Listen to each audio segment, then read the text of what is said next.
Ce n'était pas facile. Ce n'était pas facile parce que mes parents décèdent.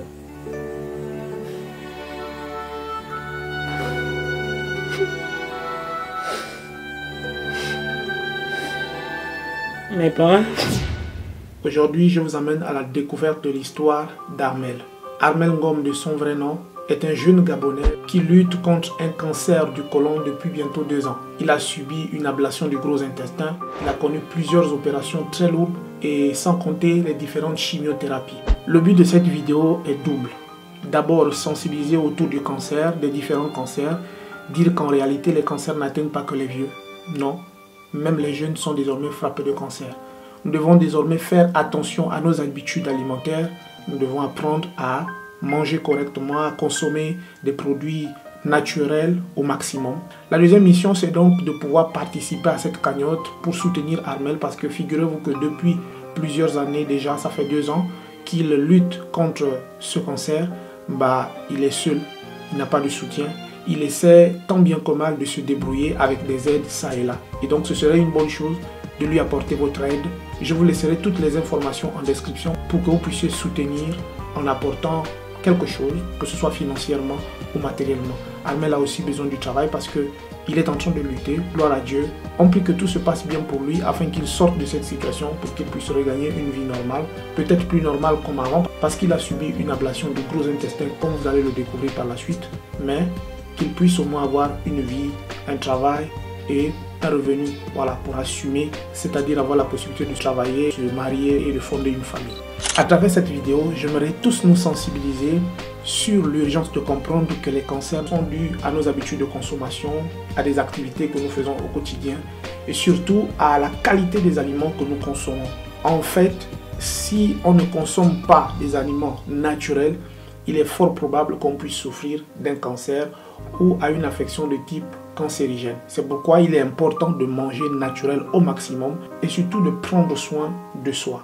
Soutenons ce frère qui a besoin de nous, besoin de notre aide sur le plan financier, sur le plan matériel. Et donc, pour toute bonne personne qui regardera cette vidéo, n'hésitez pas de la partager, n'hésitez pas de regarder jusqu'au bout. Je vous laisse donc avec les images de l'échange que nous avons eu avec Armel.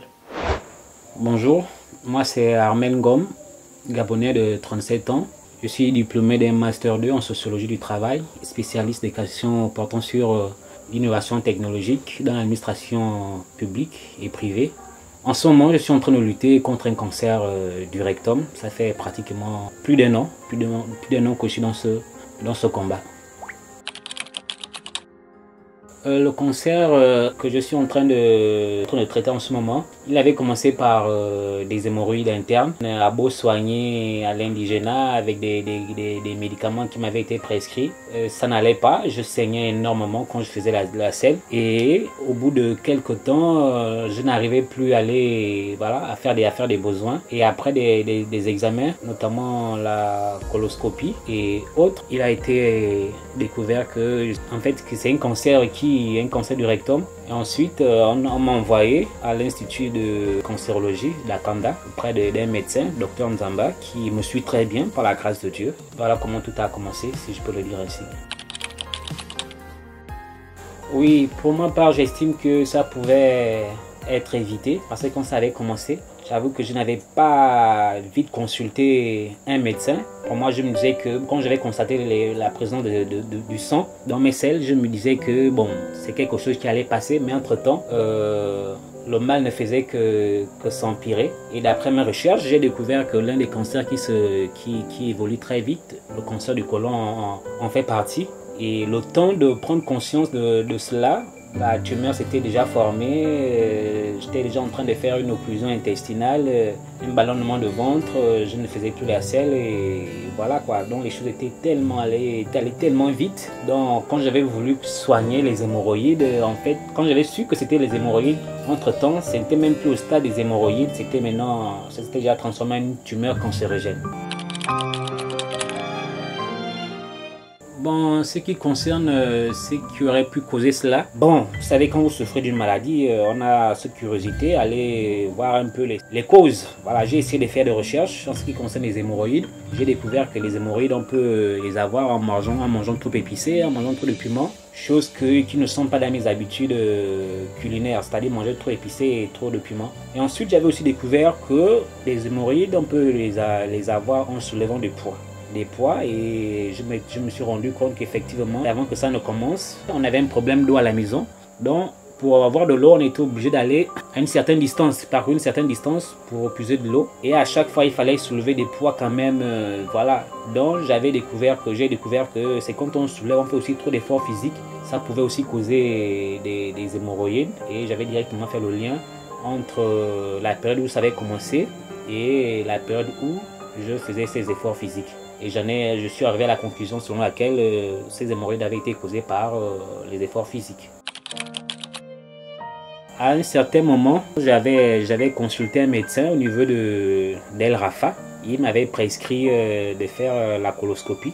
Et en allant faire la coloscopie, le médecin n'arrivait pas à faire son travail parce que le côlon était bouché. Il n'arrivait pas à faire entrer cette espèce de tuyau avec caméra au niveau du côlon pour essayer un peu de voir ce qu'il y avait. Donc, en fait, ce qui bouchait, c'est parce que en fait, il y avait déjà une tumeur. Et ensuite, il a fait un prélèvement, il a fait une biopsie qui avait été envoyée dans un laboratoire spécialisé, je pense en France. Et 2 semaines et demie après, les résultats sont venus et en allant présenter ça au médecin, il a conclu que c'était une tumeur cancérigène. Et voilà, quelques temps après, je n'arrivais plus, la semaine qui avait suivi, je n'arrivais plus à faire les selles, même pour aller aux toilettes, c'était difficile, voire même impossible. Le ventre commençait déjà à être ballonné. Nous sommes allés auprès du médecin, le cancérologue, qui nous avait été recommandé au niveau de l'hôpital d'Akanda. Bon, le ballonnement, j'avais fait, je crois, quasiment une semaine ballonnement, et même pour boire de l'eau c'était devenu impossible parce que plus rien ne rentrait, plus rien ne sortait. Même pour avaler de la nourriture, c'était déjà impossible. Le jour qu'on était allé voir le cancérologue avec les examens de scanner qu'il nous avait prescrits, en lui montrant les résultats, il avait dit qu'il devait rester à consulter le chirurgien pour voir ce qu'il pouvait faire. Maintenant, en rentrant à la maison, le même jour, une heure plus tard, il rappelle la famille pour dire que le chirurgien a demandé à ce que je ne puisse plus passer une nuit supplémentaire à la maison. Il fallait que je sois impérativement interné pour passer au bloc le lendemain. Et voilà, nous sommes retournés à l'hôpital en chirurgie. On a rencontré le chirurgien, il nous a expliqué ce qui se passait. Voilà, et le lendemain, je suis allé au bloc pour faire une colostomie. La colostomie, c'est une rupture partielle du côlon.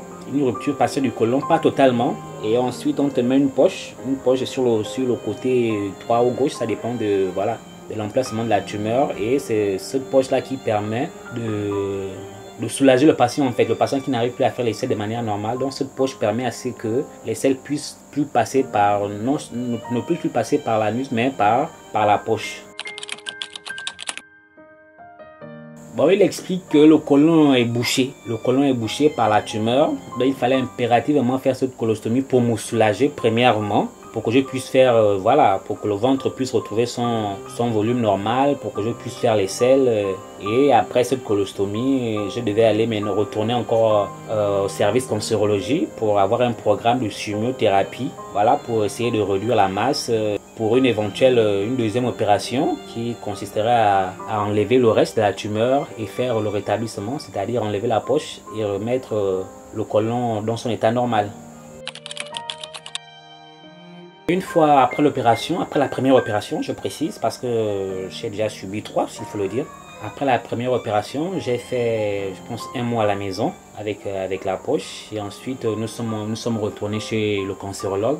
Il m'a établi un protocole de chimio. Bon, c'est vrai qu'au début, avant de tomber malade, j'avais une connaissance de la chimio. Je savais que la chimio, c'était pour essayer de lutter contre soigner le cancer en un mot. Mais je n'avais pas encore vu une personne qui faisait ça. On voyait que ça à la télé. Je savais que la chimio faisait perdre les cheveux, le poids, voilà. Mais les effets secondaires, je n'étais vraiment pas au courant. Donc c'est après quand le médecin avait décidé que je devais faire la chimio, c'est là où la famille et moi, on a essayé un peu simplement de faire des recherches pour savoir c'est quoi la chimio, les effets secondaires. On s'est documenté et voilà. Et arrivé quand j'ai fait ma première cure de chimio, j'avoue que ce n'était pas du tout facile. Ce n'était pas facile. Ce n'était pas facile parce que la chimio t'enlève tout, ça te donne des sauts d'humeur, tu n'as envie de rien faire, même pour répondre aux messages, tu n'as envie même de répondre au téléphone, aux messages, impossible. L'appétit, ça te coupe l'appétit, ça te donne des diarrhées, des étourdissements. Pour certains cas, certains protocoles, voilà, ça enlève les cheveux. Dieu merci, moi, bon, ça ne m'avait pas enlevé les cheveux. Et vraiment, la chimio n'est pas du tout facile. C'est pas du tout facile. Vraiment, si vous avez des personnes qui font la chimio, vraiment, il faut les soutenir, il faut les comprendre. Si vous avez un parent qui est en train de passer par cette étape de chimio et que la personne affiche un comportement bizarre, il ne faut pas l'en vouloir. C'est tout à fait normal. Même pour manger, ça devient impossible. Même pour boire de l'eau, parce que la chimio, quand vous faites la chimio, vous avez comme l'impression comme s'il y avait des choses qui avaient poussé au fond de la gorge. Même pour avaler, ça devient quasiment difficile. Et je bénis Dieu parce que lors de ma première chimio, j'avais fait connaissance avec un grand. On avait fait connaissance, un monsieur. Pendant ma première chimio, lui, il était peut-être à la deuxième. Il avait aussi le cancer du rectum. Malheureusement, bon, dernièrement, il est décédé. Père son âme, c'est lui qui m'avait motivé, qui m'avait boosté le moral, qui m'avait vraiment aidé psychologiquement. Il m'avait apprêté, il m'avait dit, mon petit, c'est vrai que la chimio c'est difficile, mais il faut être fort, voilà ce que tu vas ressentir. Et en un mot, il m'avait apprêté. Et à chaque fois que je fais la chimio, je pense à lui. Et voilà, c'est vrai que c'est pas du tout facile. La chimio n'est pas facile, mais si c'est le traitement qu'il faut pour, voilà, pour retrouver la santé, j'ai accepté pleinement. Voilà. Bon, quand j'avais commencé la chimio, moi, après la deuxième cure, puisque je faisais les chimios, la première partie de la chimio, je faisais chaque 2 semaines, après 14 jours. Après la deuxième, je pense la deuxième, je me suis retrouvé avec des veines brûlées. Ensuite, j'ai consulté le médecin, j'ai vu mon cancérologue, je lui ai posé la question pourquoi je me retrouve avec... il m'a fait comprendre que oui, c'est la chimio qui fait ça, ça brûle les veines, s'il faut le dire ainsi. Il a appelé le chirurgien pour lui parler de ma situation. Et il m'a envoyé chez le même chirurgien. Ils m'ont posé un implant qu'on a au niveau du côté droit, au-dessus du sein, qu'on appelle communément chambre implantable. En fait, c'est un petit dispositif qui est relié aux artères. Voilà. Et c'est à ce niveau-là qu'on fait passer la chimio parce que les veines normales sont plus fragiles que les artères. Entre-temps, les artères sont solides. Les artères peuvent facilement supporter les doses de chimio. Donc cet implant, je l'ai depuis plus d'un an déjà. Voilà, je suis allé au Maroc avec, je le porte encore puisque je n'ai pas encore terminé. Au moment où je parle, je n'ai pas encore terminé la chimio. Après la première opération qui consistait à me faire une colostomie pour me soulager vu que je ne faisais plus les selles, j'ai fait avec le médecin a établi un protocole de chimiothérapie, le cancérologue. J'ai fait ses premières chimios, 6 cures de chimio. Et je pense à la 3e ou 4e chimio, il m'avait demandé si j'avais un passeport. J'avais donné non, je n'ai pas de passeport. Il m'a demandé de faire le passeport puisqu'il devait me monter un dossier d'évacuation sanitaire pour que je puisse aller faire la radiothérapie au Maroc. En fait, la radiothérapie, c'est un autre traitement du cancer par rayon. Voilà, qui consiste à réduire la masse cancérigène. Et voilà, ce qui m'avait aidé, c'est parce que bon, la tumeur n'était pas métastasée, c'est-à-dire qu'elle n'avait pas encore, elle ne s'était pas encore propagée, elle était localement avancée, mais elle n'avait pas encore, elle n'était pas encore au niveau d'autres organes. Voilà, comme il m'avait suggéré l'évacuation sanitaire pour que je puisse aller faire la radiothérapie pour accélérer encore le rétrécissement de la tumeur afin qu'elle soit facilement opérable, puisqu'on ne peut pas opérer une tumeur qui a n'importe quelle dimension. Non, il y a une certaine dimension qui est opérable. Donc voilà pourquoi j'ai fait le dossier. Grâce au rendu à Dieu, il y a des personnes de bonne volonté qui m'ont aidé. Le dossier a abouti. Je suis allé au Maroc le 24 février. J'ai fait, je pense, 27 séances de chimio, de radiothérapie au Maroc, à Casablanca, plus précisément à l'hôpital international universitaire Cheikh Khalifa de Casablanca. Je suis revenu le 10 mai et le 10 mai 2024, j'étais allé le 24 février 2024, je suis rentré le 10 mai 2024. Oui, la chimiothérapie, c'est un traitement contre le cancer. Voilà, c'est vrai que bon, j'ai pas fait de médecine, mais avec la petite expérience que j'ai déjà, puisque j'ai déjà fait 13 séances, oui, 12 séances de chimiothérapie. En fait, c'est un mélange de médicaments.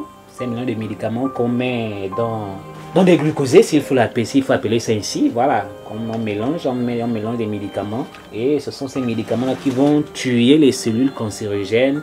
Et voilà, et réduire aussi la masse. Donc c'est vrai que ce traitement n'est pas du tout facile, puisque ça a vraiment un impact sur l'organisme. Voilà, il y a des personnes il y a certaines personnes, ça dépend des cas, il y a certaines personnes qui perdent des cheveux,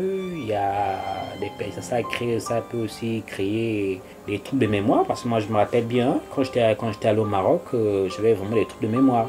Sur 100% des fois que j'ai ouvert un placard, j'ai oublié de refermer derrière moi, je peux dire à 95%.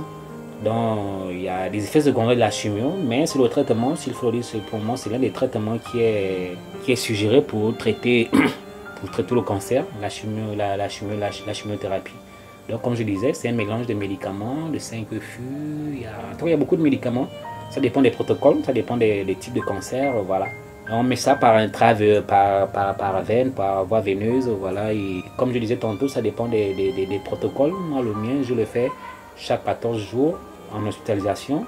Si je commence lundi, je sors jeudi, parce qu'après les 3 jours de chimio, 3 jours d'affilée, il y a une partie qu'on appelle le rinçage. Donc on fait passer des perfusions qui ne contiennent rien pour rincer les veines, l'organisme, voilà.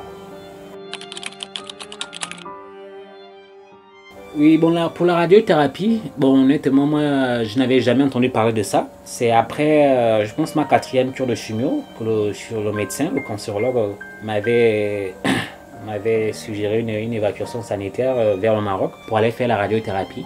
Il m'avait expliqué que la radiothérapie consiste, en fait c'est un traitement par rayon. On te met dans un appareil et voilà, cet appareil projette des rayons au niveau de la tumeur pour essayer un peu de la réduire, pour réduire au maximum la tumeur afin qu'elle soit opérable.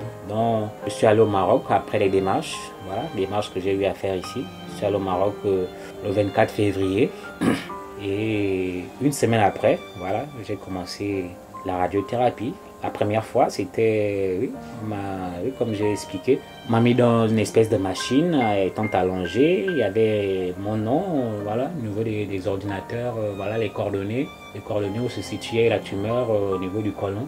Et en fait, cette opération ne dure pas. Il y a certaines personnes qui peuvent, moi je faisais au trop si ça a vraiment duré, c'était 15 minutes. Il y a d'autres qui peuvent faire 10 minutes, d'autres, voilà, ça dépend comme je l'ai dit, ça dépend des cas. Et comme tout le monde n'a pas, les cancers ne sont pas les mêmes, les protocoles ne sont pas les mêmes.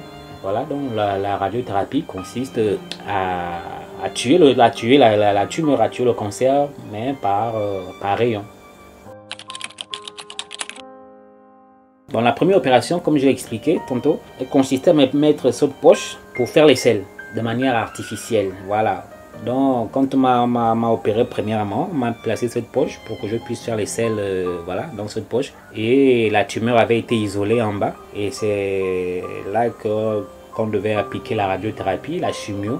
Donc cette poche était provisoire, s'il faut le dire ainsi. Elle était provisoire. Il y en a, c'est vrai que c'était la première fois que je voyais, mais avec le temps, j'ai découvert d'autres patients qui portent aussi la même poche, voilà, c'est-à-dire qu'ils ne font plus les selles de manière habituelle, voilà, c'est-à-dire s'accroupir WC, c'est maintenant quand vous sentez l'envie d'aller aux toilettes, au lieu que la selle descende par l'anus, ça vient sur le côté et ça tombe dans la poche. Ensuite vous la videz, vous restez, voilà. Et cette poche, on la change voilà, après 3 jours, 4 jours, ça dépend.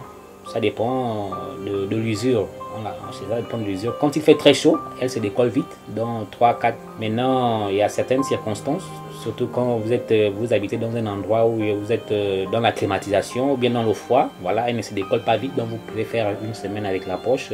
Comme je dis, ça dépend des organismes. Voilà. Quand j'étais allé au Maroc, je pouvais mettre assez de temps avec une poche, puisqu'on était dans un froid intense, dont la poche ne se décollait pas vite, quoi. Voilà. Et je prends toujours soin de vérifier, de nettoyer, voilà.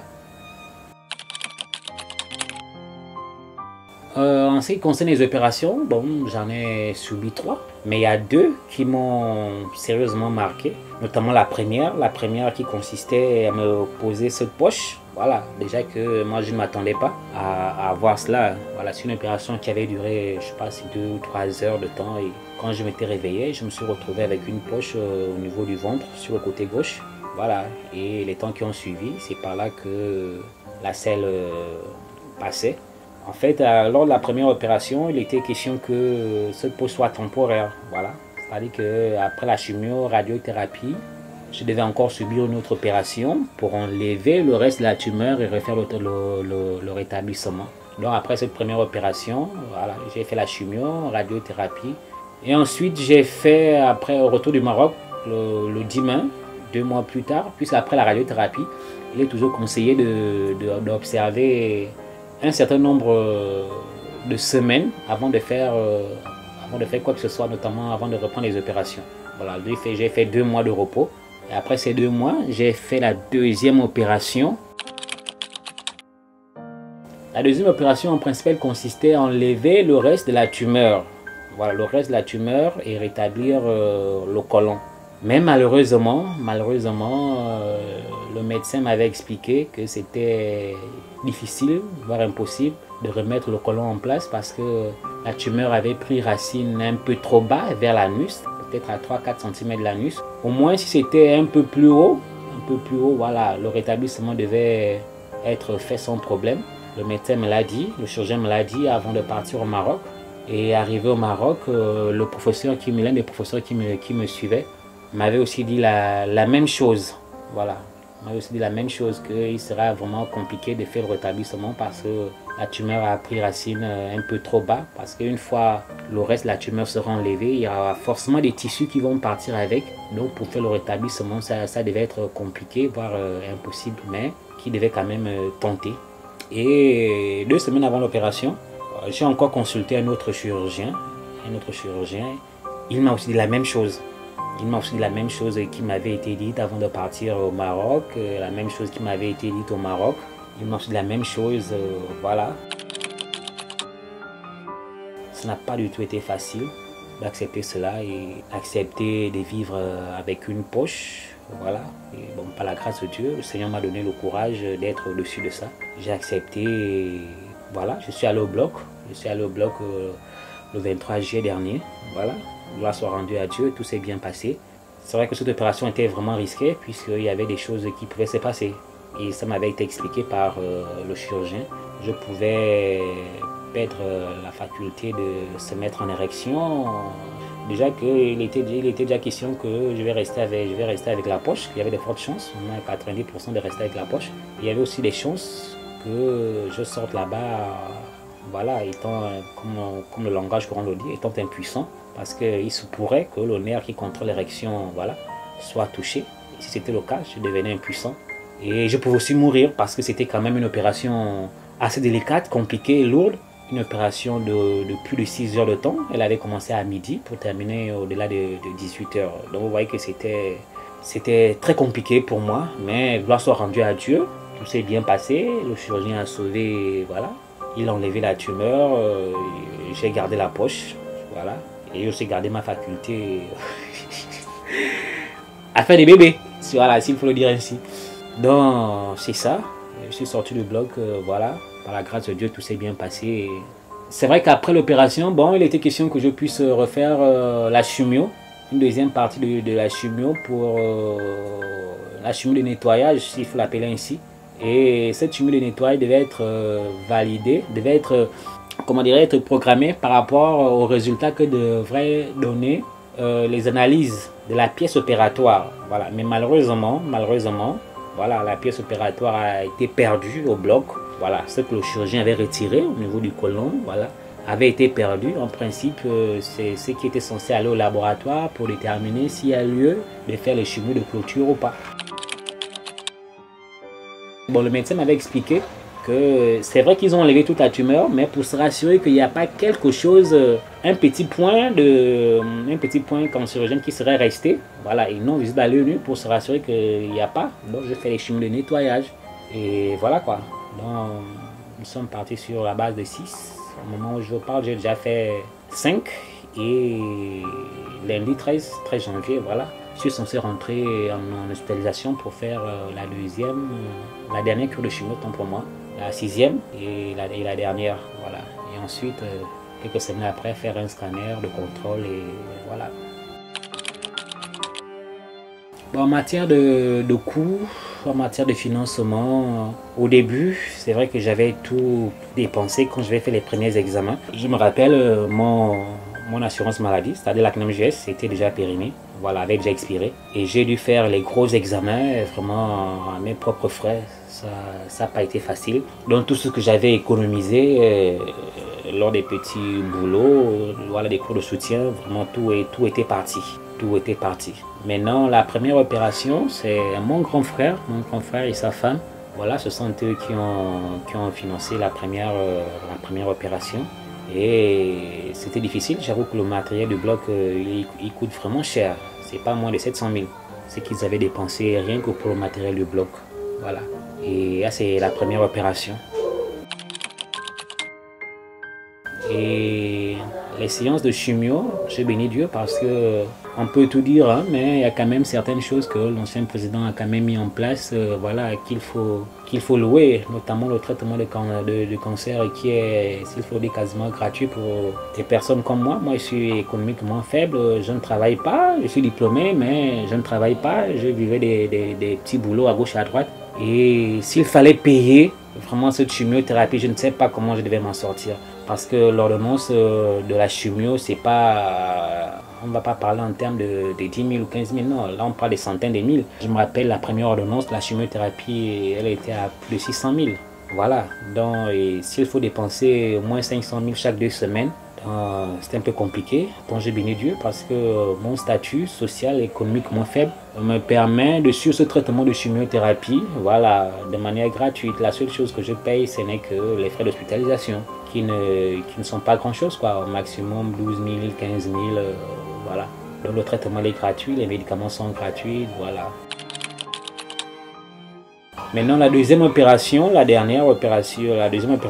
vraiment compliquée. Puis ça, après mon retour du Maroc, je devais me faire opérer. Ça, je pense à une semaine d'opération que le médecin m'a remis l'ordonnance du bloc qui s'élevait à plus de 700 000. Et moi, je n'avais quasiment rien. Je n'avais rien. Gloire soit rendue à Dieu. C'est une de mes grandes sœurs qui est aux États-Unis qui avait ouvert une cagnotte pour moi. Voilà, qui m'avait envoyé une somme de 475 000. Mais malheureusement, ça ne pouvait même pas couvrir la totalité de l'ordonnance. Et c'est là que j'avais contacté une amie qui m'a aidé avec son assurance. C'est comme ça que j'ai pu faire l'opération avec l'aide, voilà, des amis, des condisciples de l'université, des amis, voilà. Ça n'a pas du tout été facile. On te remet une ordonnance de plus de 700 000 à une semaine de l'opération, voilà, tu n'as aucun revenu, tu ne comptes que sur l'aide extérieure, voilà, ça n'a pas du tout été facile. Même jusqu'à présent, ce n'est pas facile. Je n'ai rien qui tombe chaque fin du mois, que ce soit une cotisation ou bien, voilà. Moi, je vis avec l'aide, voilà, des amis. Si un parent a pensé à moi, gloire soit rendue à Dieu, voilà. Si un ami a pensé à moi, voilà. Et le Seigneur pourvoit, Donc voilà un peu ma situation au niveau du coût des opérations et de la chimiothérapie. La chimiothérapie, elle est gratuite, mais les opérations, la première opération a été financée par les parents, par mon grand frère et sa femme.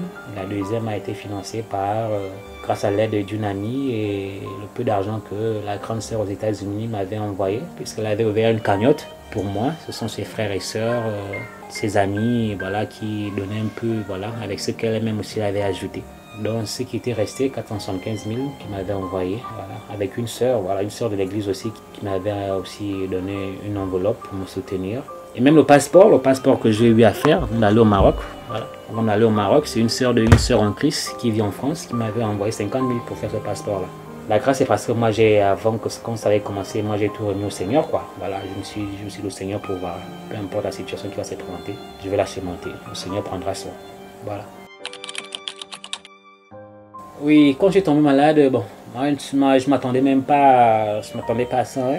Comme on dit, on se dit toujours que ça n'arrive qu'aux autres. Mais entre-temps, on peut être en forme le 1er janvier et le 2 janvier être allongé. Moi, je ne m'attendais pas, je ne pensais pas qu'un jour je devais être là en train de lutter contre un cancer.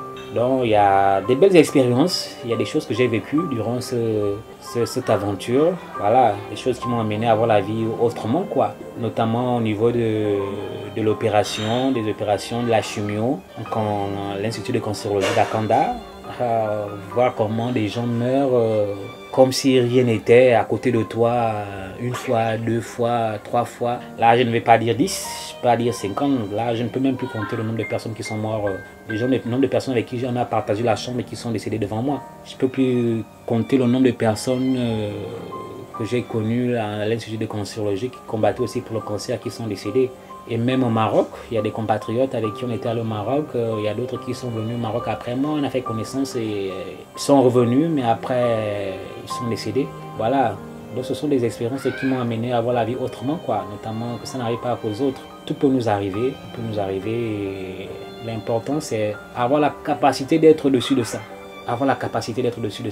Avant que je ne tombe malade, je peux vous avouer que j'étais quelqu'un de... petit truc, j'étais stressé, voilà, je m'inquiétais. Mais je bénis Dieu parce que le Seigneur fait en sorte que je puisse croire en sa parole, je puisse être enseigné, que la vie chrétienne ce n'est pas une vie de lit de rose, non. La vie chrétienne, c'est le combat. La vie chrétienne, c'est le combat et que tant que ce n'est pas encore votre heure, même si vous sombrez dans la maladie, même s'il vous reste 1% de vie, si ce n'est pas encore votre heure de partir, vous allez forcément revenir sur vos 2 pieds. Et c'est sur ça que je me suis basé, j'ai tout remis entre les mains du Seigneur, voilà, à sa volonté. Comme Job d'ailleurs, voilà, Job avait toutes les raisons possibles de mourir.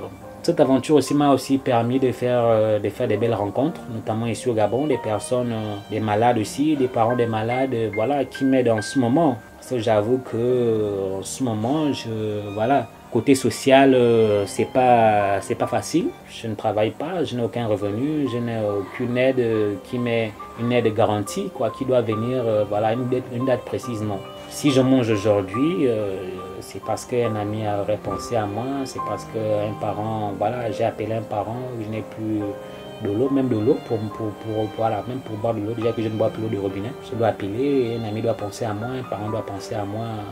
En fait, ce n'est pas automatique, mais je bénis Dieu, je suis largement au-dessus de ça. Comme on dit dans notre jargon chrétien, je suis un aigle. Voilà, l'aigle n'a pas peur de l'inconnu. Et j'ai compris, quand la parole dit nous sommes des aigles, et l'aigle n'a pas peur de l'inconnu. L'inconnu, pour moi, c'est quoi? L'inconnu, c'est que Dieu t'amène dans des situations auxquelles tu ne t'attendais même pas. Voilà, moi je ne m'attendais pas un jour à avoir le cancer, mais un bon jour m'a dit qu'il y a le cancer. Et le Seigneur m'a donné cette faculté, comme un aigle, voilà, de surmonter cela, d'être au-dessus de ça, quoi. Donc j'ai fait des belles rencontres ici au Gabon, des parents, des patients ici avec qui on s'entend bien, qui me soutiennent et qui connaissent ma situation, qui m'aident énormément. Et au Maroc aussi, j'ai aussi fait des belles rencontres, notamment des compatriotes gabonais, des mamans qui, comme on dit, tout ce que Dieu fait est bon. Moi, je ne pouvais pas imaginer que je pourrais être atteint d'un cancer, aller au Maroc pour mon traitement, mais aussi aller m'occuper des mamans, des vieilles mamans qui sont venues non accompagnées, qui sont venues seules, aller m'occuper de ces personnes-là, des papas, voilà. Et rencontrer aussi d'autres personnes, des médecins marocains qui ont apprécié ma manière de vivre, quoi. Et honnêtement, pour rien au monde, je vais regretter cette expérience. Et comme on dit, tout ce que Dieu fait est bon. Je prie simplement Dieu que cette aventure voilà, m'amène encore à être meilleur. Comme on dit, quand vous traversez une situation, si vous n'apprenez pas de cette situation-là, je sais pas. Donc je bénis Dieu pour ça et je continue ma vie, je continue toujours à lutter. Et je sais que la lumière au bout du chemin. Oui, miracle, moi je crois au miracle. Déjà que moi je suis un miracle. Moi-même je suis un miracle sur 2 pieds. Le miracle n'est pas forcément tu as la poche vide, mais tu dis en tout cas, en mettant les mains dans ma poche, je vais trouver 10 000. Non, le miracle c'est pas forcément ça. Pour moi le miracle c'est aussi être dans une situation auquel plus personne ne peut imaginer que tu vas t'en sortir, mais tu es sur tes 2 pieds, voilà, de manière inattendue. Voilà, moi je crois au miracle, je suis un miracle sur 2 pieds et voilà comment ma situation avait commencé. Il y a beaucoup qui ne pouvaient pas s'imaginer que je pouvais encore parler comme ça, je pouvais encore être debout, je pouvais et même voyager seul. Voilà, et le Seigneur a fait des grands miracles dans ma vie. Voilà, non seulement à l'hôpital, mais aussi où je vis. Voilà, tout ce n'est que miracle. Oui, il y a beaucoup d'événements qui se sont enchaînés dans ma vie avant que je ne tombe malade. Déjà en 2019, voilà, en mai, juin 2019, j'ai perdu mon grand frère, celui qui venait avant moi. On était comme des jumeaux, il y avait juste 1 an. Ma mère m'avait expliqué que mon grand frère prenait encore le sein, mais moi j'étais déjà dans le ventre. Et lui et moi on a fait presque les mêmes classes. Voilà, on a grandi comme des jumeaux et quand il est décédé, ça m'avait bouleversé en fait, ça m'avait bouleversé. Et en allant à l'enterrement de mon grand frère à OIM, voilà, en arrivant à OIM, j'avais trouvé maman presque morte aussi, hein, s'il faut le dire, voilà. Et c'était très difficile pour moi. Je vais pour l'enterrement pour les obsèques de mon grand frère, je trouve aussi maman malade. Moins de mois après l'enterrement de mon grand frère aussi, voilà, ma mère aussi décède en 2019, le 6 juillet, voilà, elle aussi elle décède. Et franchement c'était compliqué, honnêtement. Honnêtement je ne savais pas que je pouvais surmonter ça. Et je bénis Dieu parce que tous ces événements sont arrivés dans ma vie après que j'ai cru au Seigneur. Ça, je ne vais pas le cacher. Ces événements sont arrivés après avoir cru au Seigneur. Parce que moi, je me suis converti le 18 mai 2014. Voilà. Et si ce n'était pas le cas, franchement, je ne sais pas comment j'allais gérer ça. Perdre 2 personnes, voilà, 2 êtres chers, du coup comme ça, et surmonter cela, être toujours le même, être à la hauteur, être au-dessus de ça, vraiment, je ne sais pas. Honnêtement, je ne sais pas ceux qui traversent cette situation sans avoir le Seigneur dans leur vie, quoi, honnêtement. Et 1 an plus tard, après le décès de ma mère, le 6 juillet 2019, 1 an plus tard, jour pour jour, le 6 juillet 2020, voilà, mon père aussi décède, voilà, pendant la Covid.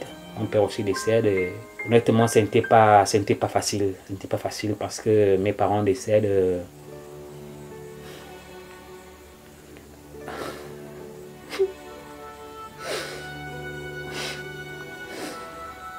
Mes parents ne coupe pas.